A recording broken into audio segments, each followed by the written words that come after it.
Hey, did you know the Rams interviewed and scouted other players before they drafted Aaron Donald? Who would have thunk it?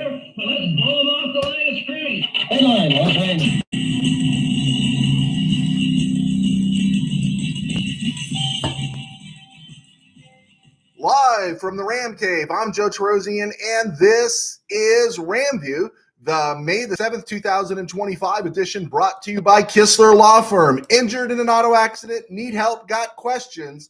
Call Kistler Law at 661-206-6990.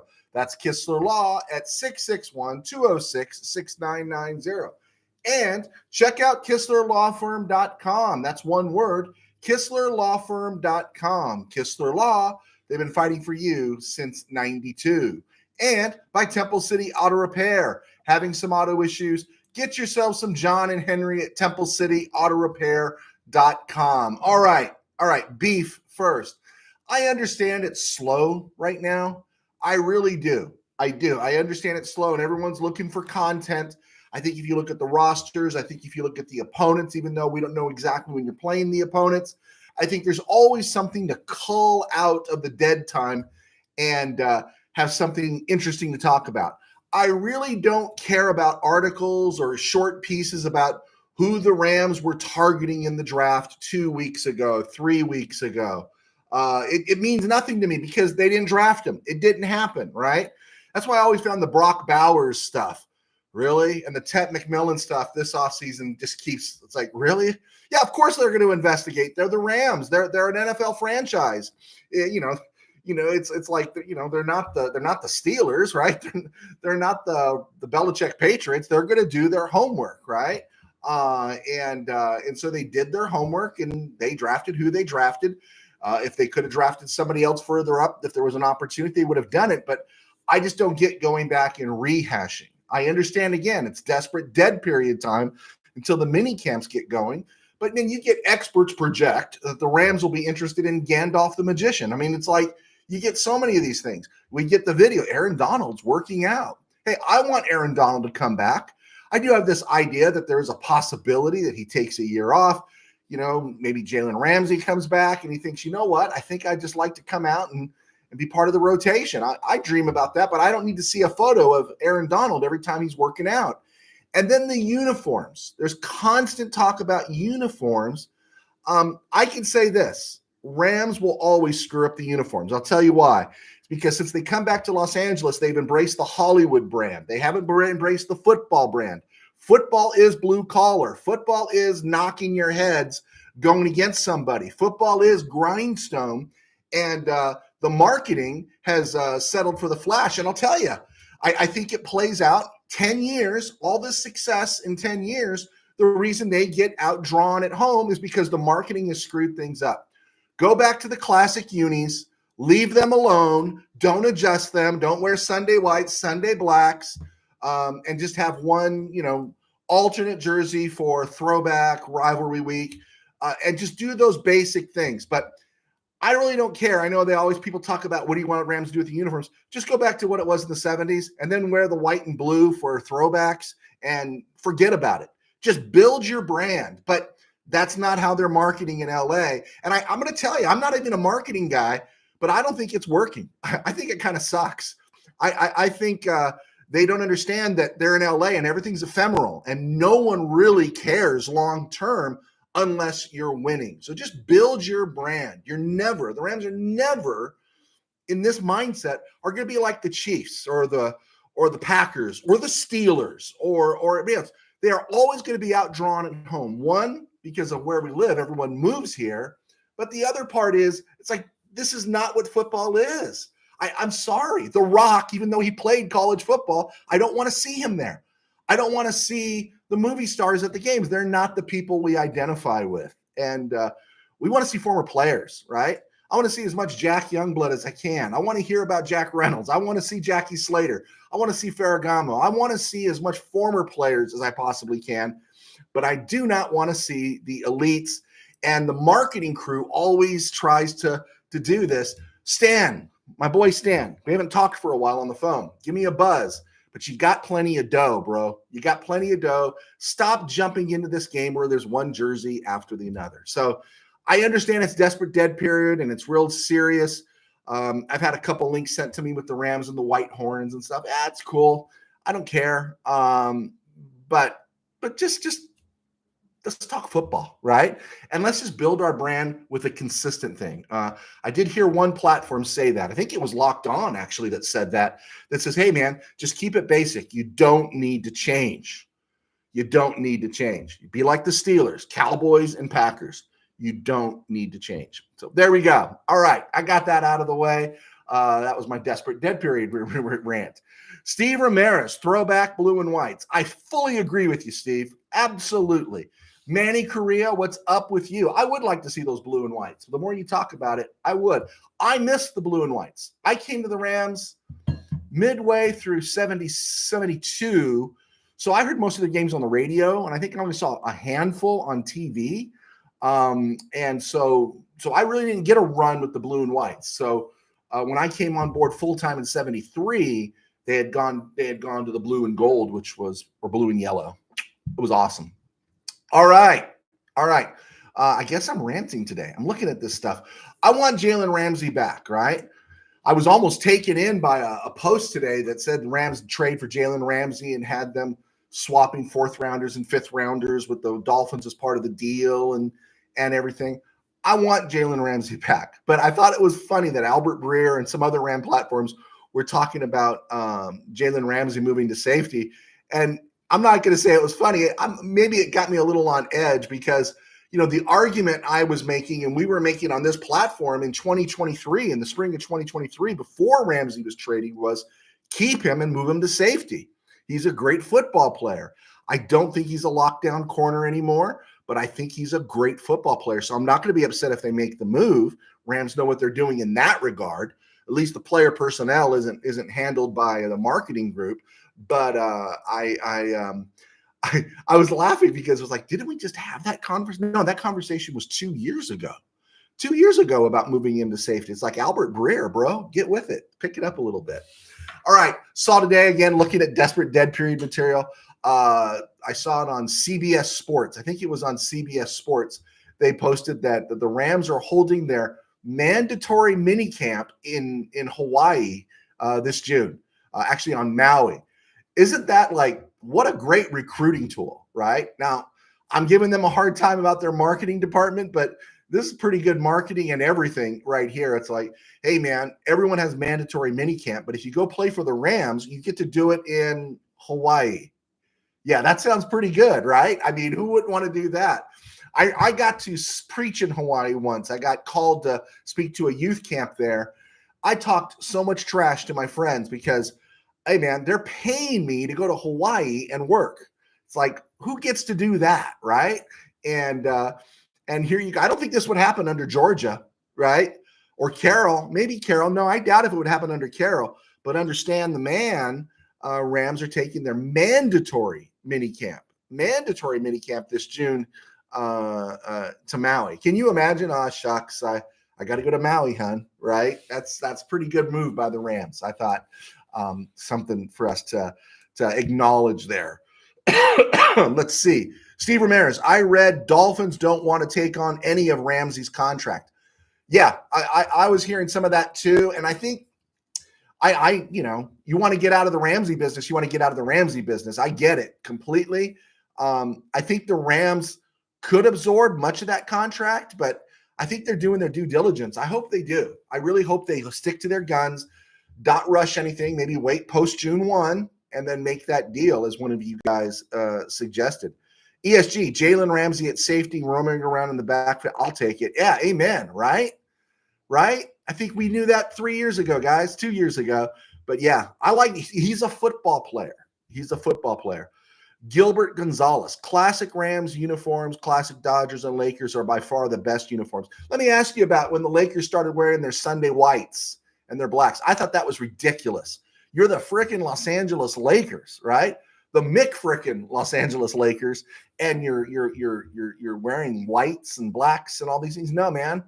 Give me the foreign blue. Okay, it can't be foreign blue. Maybe it's the crypto blue, right? And such. But those Laker uniforms were great. Nothing in the league was like them. That's part of the NBA's problem too. They're so can I say this word? Whorish, in the sense that they change those jerseys all the time. And Major League Baseball is getting a lot like that too. It's like just stick with the brand, man. Stick with the brand. There you go. Steve Ramirez, mini camp is open to the public if you can get there. I have somebody I know, Steve, that has a timeshare, not even a timeshare, they have a condo they allow people to use. Yeah, right? I should make a call. Tim Burns, good to see Elway wasn't drunk, a sad situation. You know what? I never even touched on that. Elway driving the golf cart. Was it his agent that died? And there was worries that Elway might have been hammered on the course, but he wasn't, apparently, of course, according to Tim Burns there. Hey, by the way, I'm speaking of Tim Burns. If you're looking for some dead period material that's pretty good, I posted the link on social media, but go to Mid-Valley Sports. Tim Burns wrote Torrey Holt versus the Hall of Fame. And it's a breakdown of all of Holt's stats in detail and the players around him who are in and he is out. The things he accomplished in his shorter career, 11 years, compared to those that played 15 and 16 years. So check that out at midvalleysports.com. It's right there at the top of the queue, and vote in our poll. We have a poll up that's basically asking you, if Sean McVay was to step down, which coach off of his coaching tree would you want to replace him? And you can vote there as well. But check out Tim Burns's piece there on Mid-Valley Sports about Torrey Holt. Torrey Holt versus the Pro Football Hall of Fame. Good work there on that one, Mr. Burns. Burns, Ramsey is going to be expensive, but wait until June 1st. Miami saves $10 million. They might take some salary. Yeah, it's something to keep an eye on. I truly believe it is something to keep an eye on going forward. All right. I'm doing my own desperate material here. Let's find out what really happened to the class of 75. Okay. So we had our 2025 draft. Rams drafted 6 players. Terrence Ferguson, tight end. Let's see what else. I'm sorry. Scroll that down. I want to make sure I get this right. Terrence Ferguson, tight end. Josiah Stewart, edge. Jarquez Hunter, running back, at 117. Ty Hamilton at 148. Rotational defensive lineman, Ohio State. Chris Paul Jr., Ole Miss linebacker, number 172 overall. People call him maybe the steal of this draft for the Rams. And at number 242, 7th round, Kanata Mumfield of Pittsburgh. So 6 players there. But 50 years ago, the Rams made a killing in this draft. So let's take a look at the class of 75 real quick here, and what it means to have a really good GM, which the Rams have now. And, of course, the Rams under Don Klosterman, who is going to be eligible to be on the ballot, who's going to be put on the ballot this year coming up to be in the Hall of Fame. So a lot of people ask me why I put Klosterman HOF. It's because it's to create awareness for Don Klosterman getting his Hall of Fame due. But in the 1975 draft, 50 years ago, the Rams drafted number 9 overall. They drafted Mike Fanning. Mike Fanning had a career comparable to Michael Brocker's, right? Filled in admirably when Olsen retired and played alongside Larry Brooks. Had a nice run. Had a little blip there with the Lions and Seahawks after the Rams traded him. Interesting, though.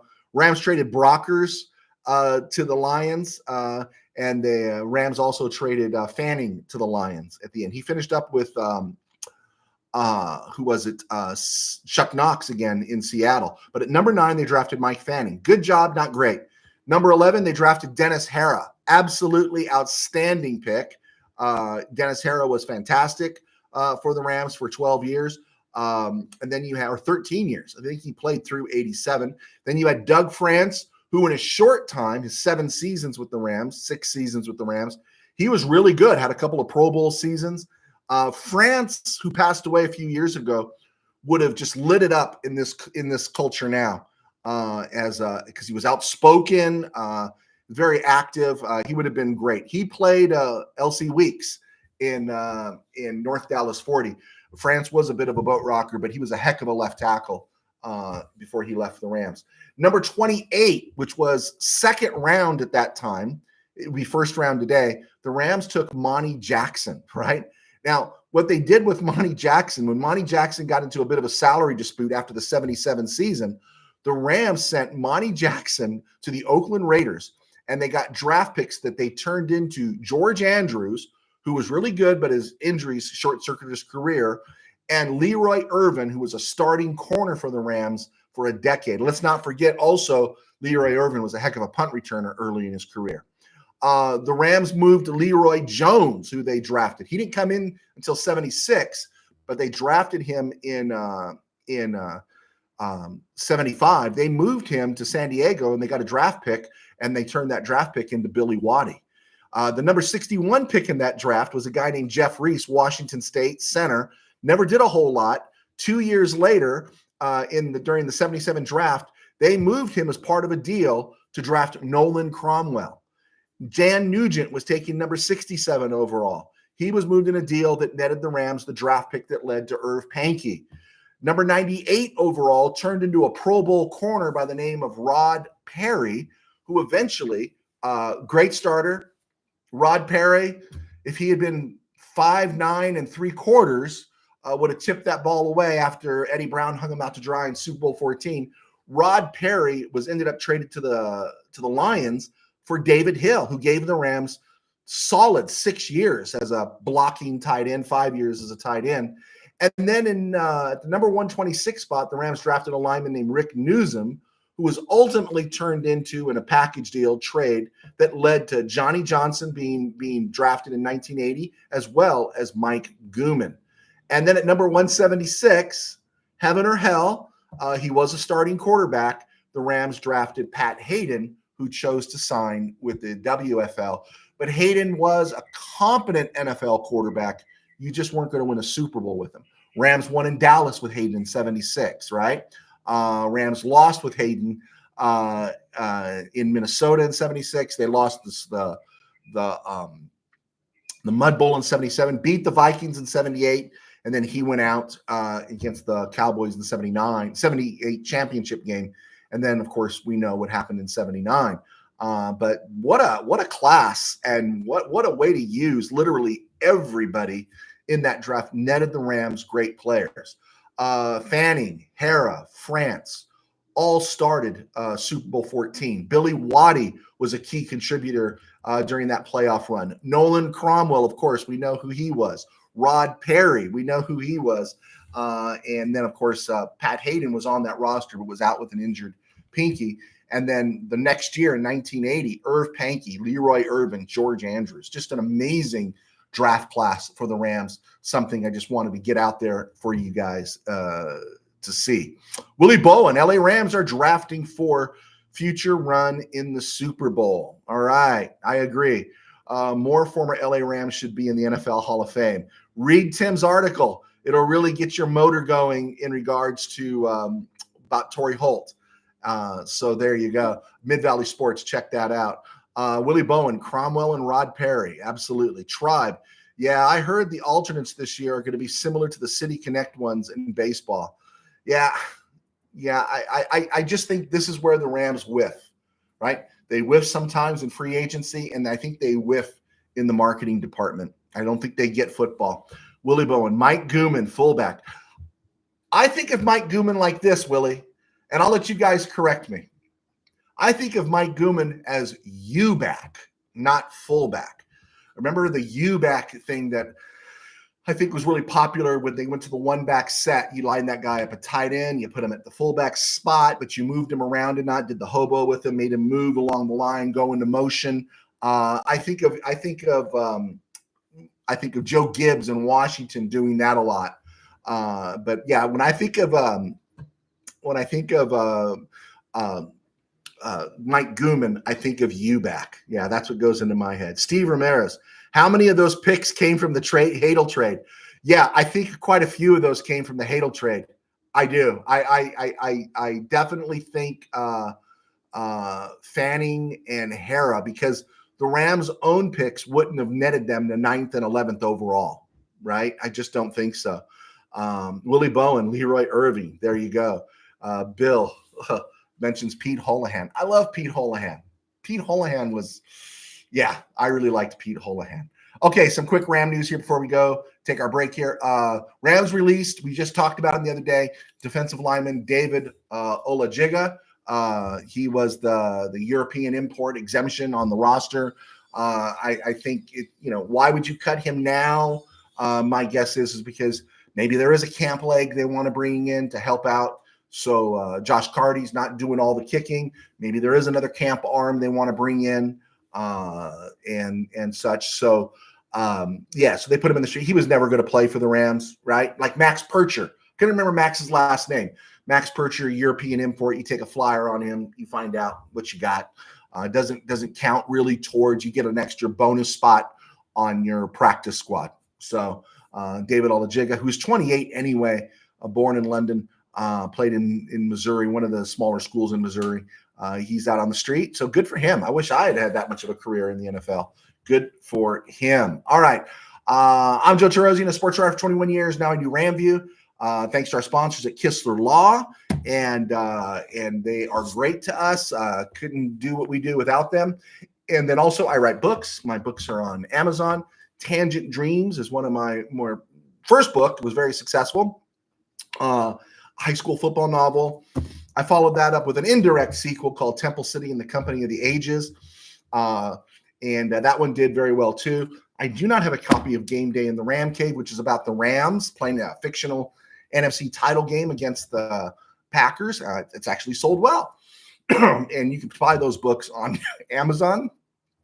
Just type in my name and they'll come up. And we're working on getting them out into audio. I'm working on Tangent Dreams as audio right now. So there we go. What was I going to share there? All these things help support me in my day job. We don't have a PayPal. We don't have a paywall. We don't have a Patreon account. My day job is I pastor a small church in Burbank called Burbank Faith Nazarene. And you can find us right here on YouTube at Burbank Faith Virtual, burbankfaithvirtual.com, and Burbank Faith Virtual all across social media. If you have any questions about that, let me know. Please check us out at From the RamCave on Spotify, our podcast version, the audio of this on Spotify. If you could help us promote that, we've done everything. I don't know. I got a small band of listeners before I had a problem with Spotify about a year and a half ago, and at least I was getting some clicks. I am just getting goose eggs. If I was a pitcher and I was putting up as many zeros with my Spotify account as a pitcher in Major League Baseball, I'd be a millionaire 10 times over. I am throwing goose eggs after goose eggs every day on Spotify. So let us know if you give us a hand there on our Spotify account if you need something to listen to. All right. Around the NFL and other places. Wow. Time's not rolling. I guess I just don't have enough stuff. All right. I shouldn't bash those guys looking for desperate dead period material. George Pickens sent to Dallas by the Steelers. I think it's a great move for Pittsburgh, right? And on paper, it's really nice for the Cowboys. Really nice. He's a talented receiver. But what does it tell you when the Steelers, who, I'm going to say it, Dave Tomlin suffers no fools, right?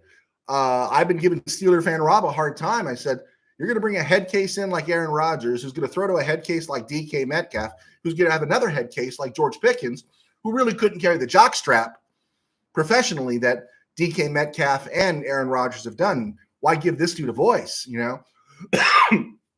They ran him out of town, sent him to the Cowboys. Cowboys gave him a 3rd rounder and a 5th rounder and got Pickens and a 6th rounder back in return.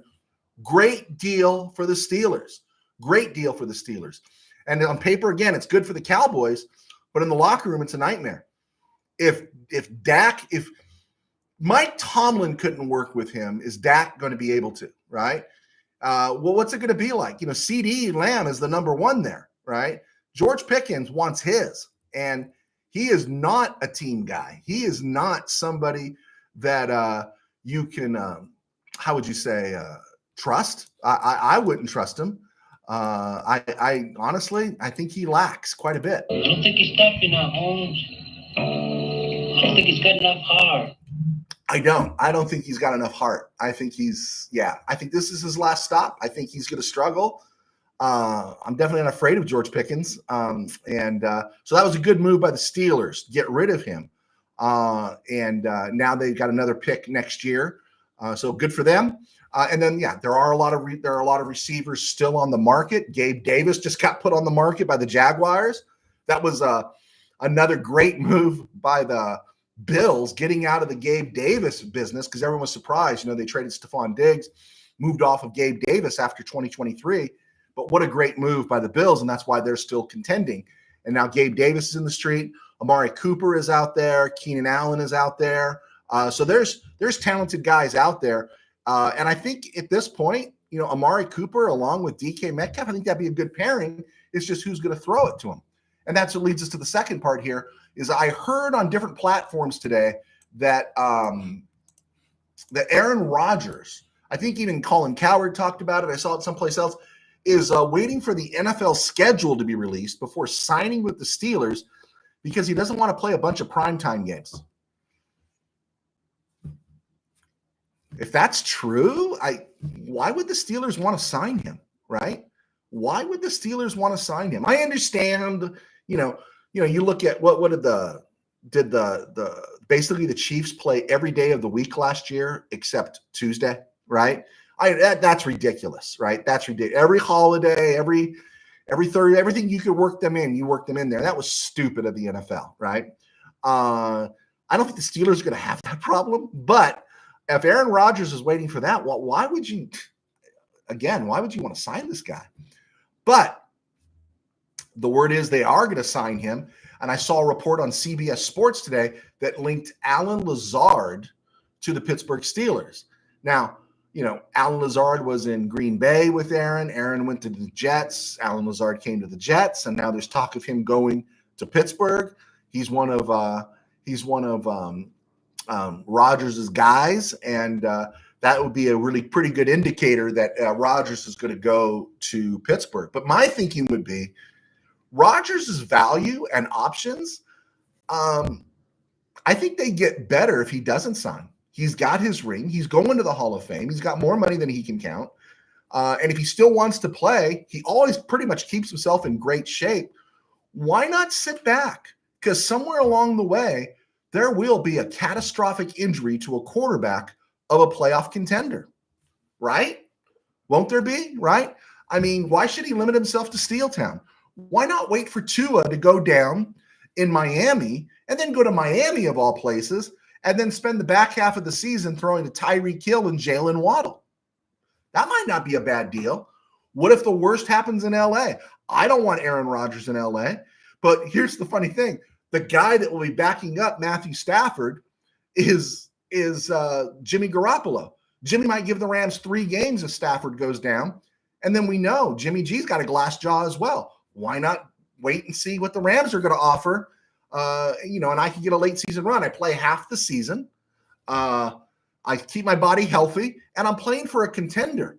To go straight to Pittsburgh right now, I still got to get by Baltimore, Cincinnati, Buffalo, the improved Patriots. The AFC West is strong. Why don't I just wait and see how this thing shakes out? That's what I would do if I was Aaron Rodgers, right? That's what I'd do. Definitely, for sure. Okay, some questions rolled in here. Let's see here. Boom, boom, boom, boom. I missed a few. Sorry, guys. Let's see. Willie Bowen. Here we go. Tim Burns. I don't care that the stats say Dak is overrated almost as much as Romo. I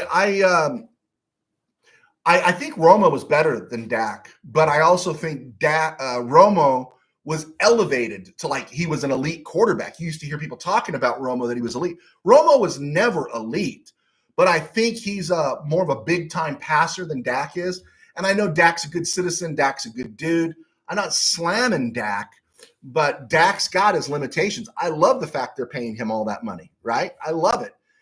They say he's good in the locker room, but okay, he's good in the locker room. Is Mike Tomlin not good in the locker room, right? And if Mike Tomlin couldn't harness that dude, if Mike Tomlin basically said, Mike Tomlin seems to have a limit, right? After a while, it's like, you know what, Antonio, I'm gone. Chase Claypool, we're done with you. Deontay Johnson, yeah, we're done with you. George Pickens, we're done with you. And Tomlinson's a strong leader. You've got Dak Prescott, but then you got Brian Schottenheimer, right? And then you got Jerry Jones. And yeah, is there anyone in there going to get in George Pickens' grill? Because I got a feeling if George Pickens was in Los Angeles, well, he would never be in Los Angeles with the Rams. he'd talk for about 30 seconds and someone would put him on his butt or put him on a bus out of town. And that's the part that I would think in terms of Dak. Is Dak going to be able to control him? So yeah, that's where I go on that one. Michael Negretti, hola, Pastor Joe. Do you have family living in the Central Valley?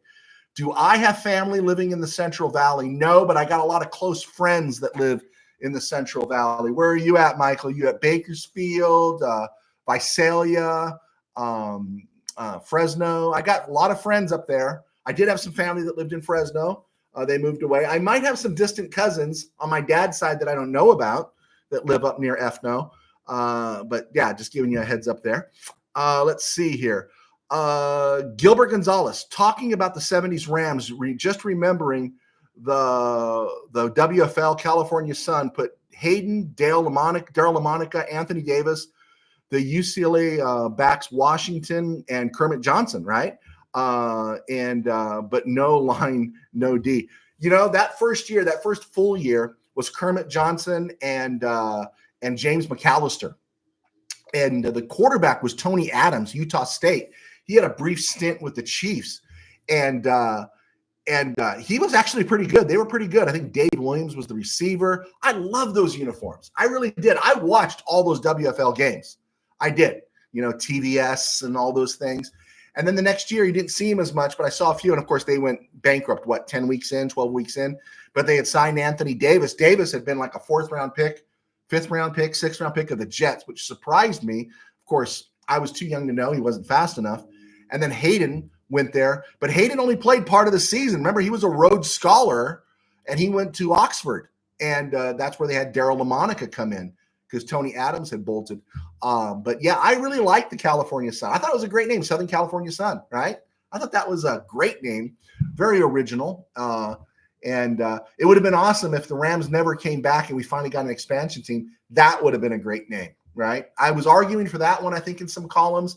I think I argued that the Wassermans, anyone remembers the AFL, the Arena Football League, it went belly up. But if you ever saw the Avengers at the Staples Center with Sam Lagana calling out, we covered that. We were right there covering all that at Mid-Valley Sports, you know, and his whole stand with the Avengers. And there were 12, 13, 14, 15,000 people there, and they played a long time, 15, 13 years or something.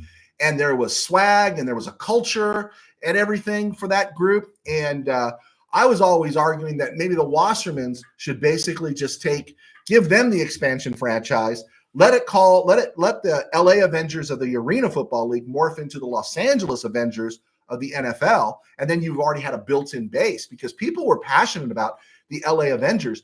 And they didn't die because they sucked. They died because the model of the league wasn't sustainable. I always have good memories of the Avengers. They did a really good job. But I like the name of the Sun, and I was a huge LA Express fan. I really like the LA Express. The great game between them and the Michigan Panthers the second year in '84 when Mel Gray broke off a 20-yard run. Not Cardinals Mel Gray. The Mel Gray who was a good kick returner in the back half of the 80s in the NFL. And that was great. Steve Young was great in that game. So there you go. There we go. Gilbert Gonzalez, we're reminiscing. I do have a Southern California Sun shirt. Maybe I'll pull it out and wear it on Friday's episode. Michael Negretti, if a team signs Keenan Allen, it should come with a wheelchair or a walker. Yeah, it should come. You're right. But it should come with no expectations, right?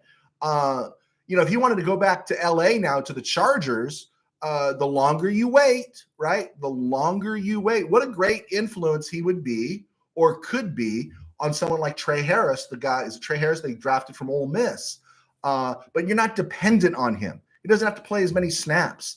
But you don't want him to be counting on him. Samuel Ansley. Sam, thanks for clicking on. Howdy, Joe. Rams not done. Waiting till after June 1st to make some moves at OT and corner. Okay, Sam, I hope you're still on. I got to this question late. What are they going to do at OT? Do you see something they're going to do? They're going to bring in another backup. Let me know what your thoughts are on that. That deserves a lot of exploration. I think we know about the cornerback moves, or potential cornerback room moves. I'd be curious about tackle because rightly so. People are saying that AJ Akuri is our backup left tackle. Warren McClendon is our backup right tackle. And we don't know about KT Leviston, right? There could be some issues there. I'd love to hear that one. Shoot that at me. Michael Negretti, the Rams should offer Aaron Rodgers a Swift. You know what? You're going to hear from me if Stafford goes down and it's week 14 and the Rams are, 10-4 and Jimmy G's suspect. You're going to hear me say I've always been an Aaron Rodgers fan. Right. And I probably was an Aaron Rodgers fan. I always honked for him more than Brett Favre because I thought he took better care of the ball. And I thought physically he was more gifted, especially with his running and the throwing on the move. It just was the last, 5 years or so. A lot of drama got associated with him. I don't like players who roll eyes at teammates or coaches. And I don't like, I tell you, when he pushed back Saleh last year, that really fragged me. I mean, if the Jets had any integrity, which they don't, if Saleh wasn't worried about losing his job, what they should have said is, Aaron, you're released. Right there. Just made a statement right there that our organization doesn't put up with that. Yeah. But if Aaron Rodgers comes in and saves the Rams postseason, maybe I might think differently. Okay, Michael Negretti, Willie Bone, everyone's saying hi. Tim Burns, Romo pulling Carrie Underwood and Jessica Simpson makes him a Hall of Famer. There you go. But Carrie Underwood went NHL instead of NFL. There you go. Michael Negretti, Dinuba, California, 20 miles north of Visalia. Michael Negretti, Dinuba. I used to know a pastor. It was in Dinuba. That church, that Nazarene church there, I think has kind of changed a little bit. Did you know about 5 years ago, I was interviewed to go to Kingsburg, which is right near Visalia or just below Fresno, that they interviewed me. It was a great interview. Great people there at the Kingsburg Church of the Nazarene. And I thought about it. I really did. I just didn't have a green light from the Lord to go do it. So I know your area, man. I know your area. During the day, I don't like it. But during the night, when the warm winds blow, I do like that area. Let's see. Tim Burns, XFL hot tubs and strippers made me laugh. Okay. All right. I covered the XFL. I think I've talked about that. You guys don't want to hear that one again. All right, let's keep rolling here. Basketball, I want to talk about this because it's other places, right? Around the NFL and other places. I'm not a Warrior fan. Steph Curry is just a joy to watch. He's a guy that just takes that 3-on-3 schoolyard game to another level. You ever play with those guys? I mean, and I had moments. We all had moments where we just owned a court, right? And of course, this guy's doing it at the highest level. He's a joy to watch, right? But a hamstring injury to a star player in the playoffs, and my mind went to the Lakers in Detroit and the three-peat, right? Before the series began, Byron Scott goes down because Pat Riley crazily thought the team needed conditioning in Santa Barbara, and Scott pops his hamstring. And then Magic goes down, was in game 1, right? So if I'm Steve Kerr, I stole game 1. I'm like making sure Jimmy Butler is doing some more. Jimmy King, Fab Five. Jimmy Butler is doing some extra stretching, and then I send him to the trainer, extra stretching, doing whatever it takes to avoid him going down with a hamstring injury before game 2. I think the Timberwolves respond. I think they come back. I think we are seeing the final stages of the Warrior dynasty. I don't think they're going to die easy, but for the Wolves to have a future going forward, they need to put these dudes away, right? They need to put and honestly, I think it'll make them stronger when they face either Denver or OKC. Now, they've knocked off Denver. They did last year, but OKC, I don't think is going to have a repeat performance of the other night. That one just cracked me up. I just couldn't figure it out. They couldn't put Denver away. Of course, they got the Joker, right? And this was a conversation I had with some friends. The Joker is great because, drum roll please, he's so fundamental. He doesn't jump the highest. He's tall, but he's not the tallest. He's just a great fundamental player, and he works hard. I'd say 80% of Joker could be replicated in everyone that wants to play basketball. 80%. There's some innate things he's got that, that's just God given. But 80% of that could be replicated because he just knows how to play basketball. And no one knows how to play basketball anymore. The reason he keeps dropping 40s and 20s on these playoff teams is because these players do not know how to play basketball. The NBA has fantastic athletes. They just don't have great basketball players. That's why players from Europe can come over there and kick their butts because they don't play basketball anymore. They're athletic. They're the ESPN highlight produced spawn of a generation that lived off slam dunks, block shots, and 3-pointers. That's it. That's all they know how to do. And so the whole not staying in school, the one and done stuff has hurt them. And I don't care. And NBA's got so many issues, but that's the reason. That's the reason why a player like John Stockton and Karl Malone can play almost 20 years. Reggie Miller played almost 20 years is because the level of competitiveness went down because these guys don't know how to play ball. Heck, I was playing ball in my 40s against some guys in their 20s. It was a bunch of us 40-year-olds playing ball against some dudes in their 20s. They wanted to run and everything. And if they couldn't get a fast break, we killed them in the half-court game. They didn't know how to play defense. They didn't know how to help. They didn't know what a backdoor cut was. And we just ate them up repeatedly.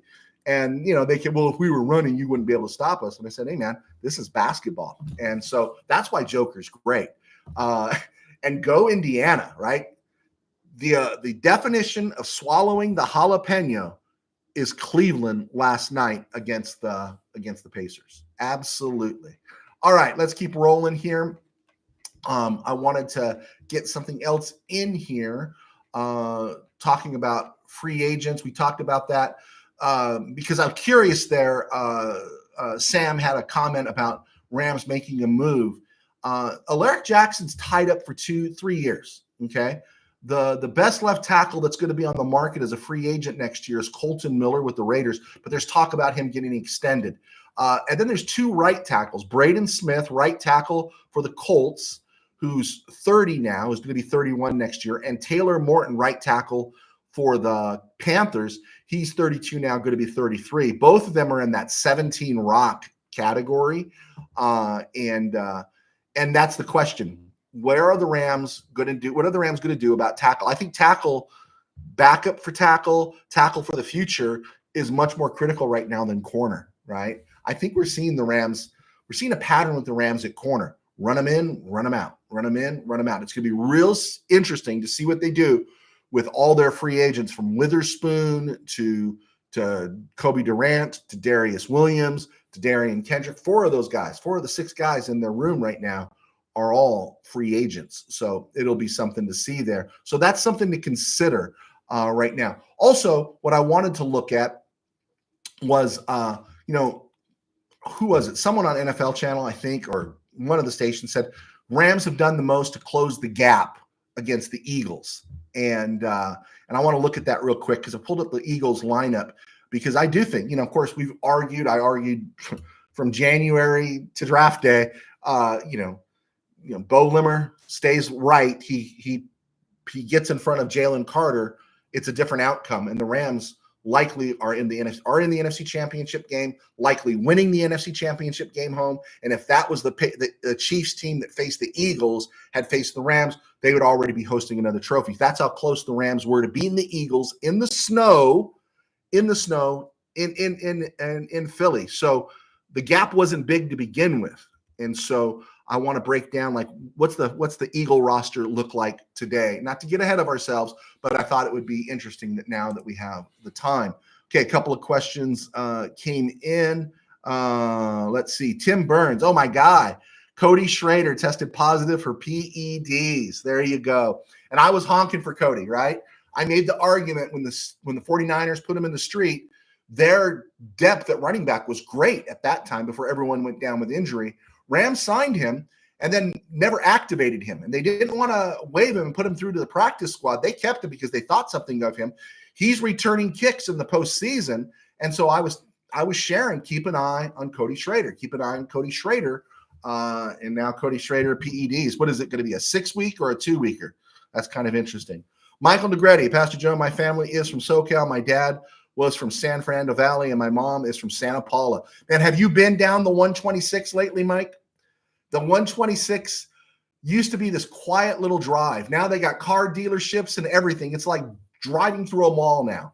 The 126 has changed so much because everyone's moved from the valley up into that area, into that 126 corridor between Fillmore and Santa Paula. Yeah, that's interesting. San Fernando. My sister lived in San Fernando for a while. Let's see. Gilbert Gonzalez. Joe, Kingsburg's too hot in the summer, and the fog during the winter is reason they have 99 car pileups on the 99. You made the right move by staying here. Born in Kingsburg with a lot of family still there. That's a trip. You were born in Kingsburg. It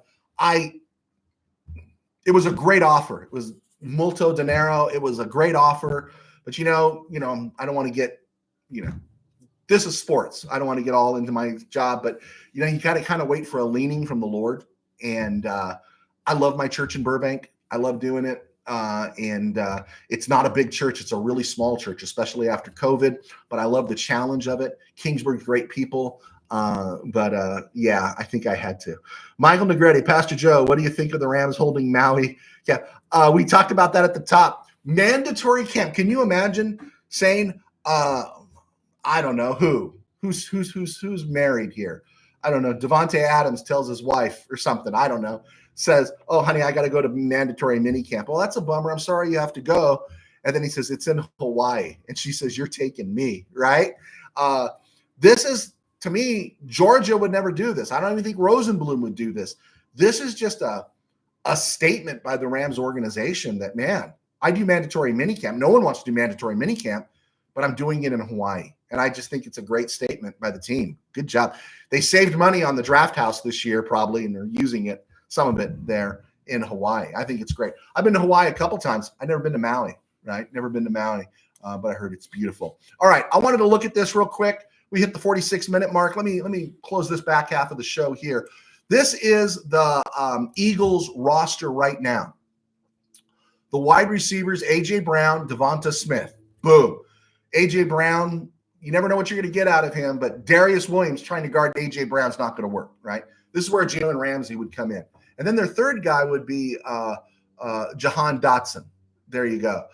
Their backups after that, Aeneas Smith, Terrence Marshall, Johnny Wilson. But those three guys are significant, and that's a good receiving core.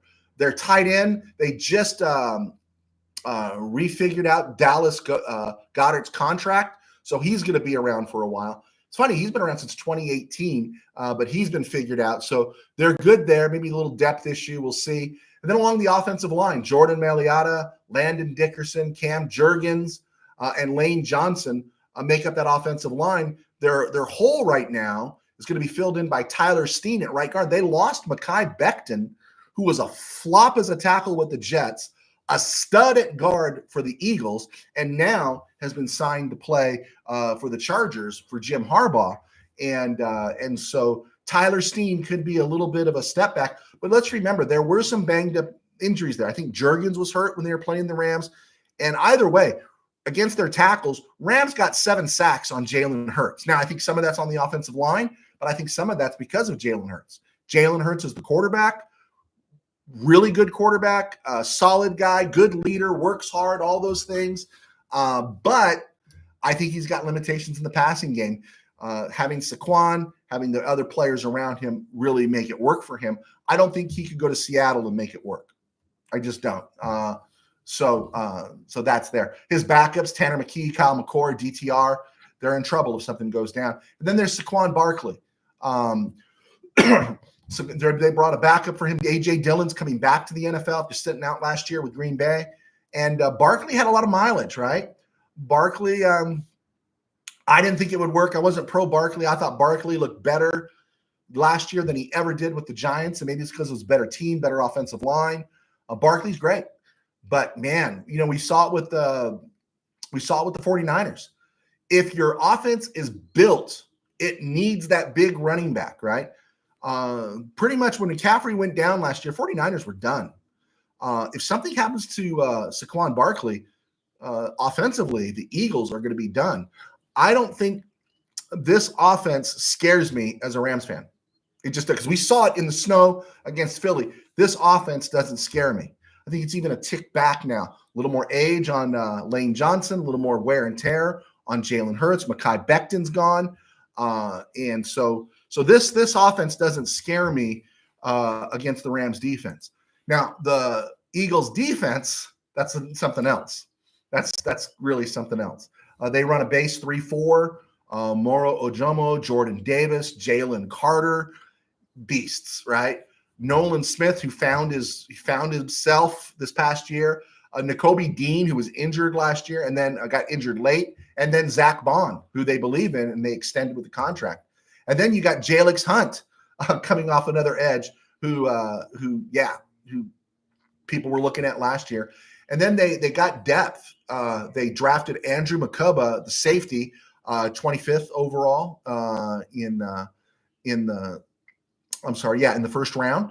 And then they got he was drafted in the first round. He wasn't drafted 25th overall.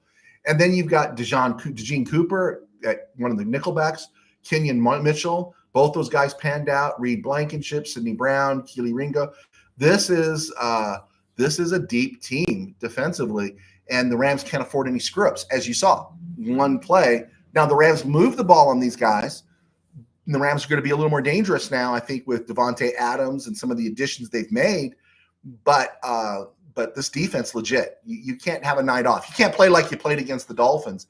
But could the Rams beat the Eagles? Yeah, they could beat the Eagles. And it'll be interesting to see when they play during the season. Let's see here. Steeler fan Rob, Boston up 73-61 into the third. Hey, bro, Steeler fan Rob, I'm recording the game, man. I'm recording the game. You know, maybe other people here are recording the game. Dude, come on. Don't give me the Walter Cronkite bit. Newsflash. I don't know if this ever happened to Steve Ramirez. I'm working for Mid-Valley Sports, and I'm covering high school football. This is early 2000s, mid-2000s, during the USC run with Lindale White, Reggie Bush, Matt Leinart. They're playing a Thursday night game in Oregon.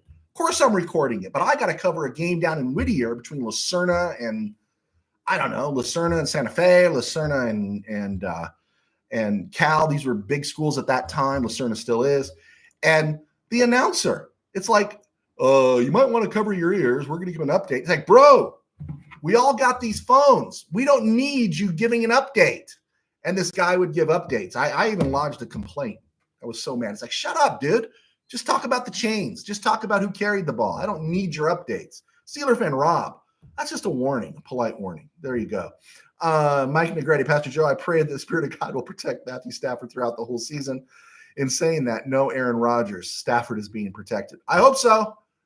I absolutely hope so. Stafford is protected. Good. I hope so. Gilbert Gonzalez, even though the Eagles' D was good, it was the fumbles that killed the Rams. Even when they recovered them, they had to settle for field goals instead. Yeah, that one drive especially. Yeah, I saw it. It happened. But, I thought, considering it was the snow, I thought the Rams acquitted themselves pretty good because a lot of people wrote them off.